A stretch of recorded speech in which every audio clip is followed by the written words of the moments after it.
23 سال کے قلیل عرصے میں پوری دنیا کے اندر ایک انقلاب عظیم برپا کیا، جس کی عظمت و جلالت اور ان کے سامنے اعدائے دین کی سرزریز ہونے پر مجبور ہو گئے،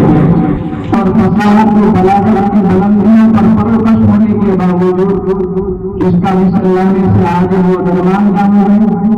اور اس کی برکت سے دنیائی انسانیت میں ہزاروں اور لاکھوں نہیں بلکہ کروڑ نہ کروڑ انسان ضلالت و جہالت، گمراہی اور گمنامی کے تیرا وتار اندھیروں میں بھٹکنے کے بعد راہ ہدایت پر گامزن ہوئے، اور اس کے میٹھے اور رسیلے نغموں کی گونج سے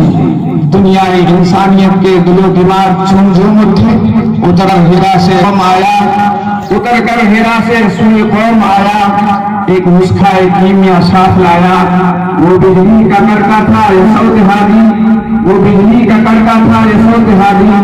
عرب کی زمین اس نے ساری ہلا دی۔ بہرحال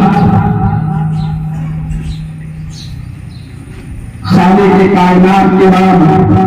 اگر کوئی ذات سب سے زیادہ تعریف و ستائش کے لائق ہے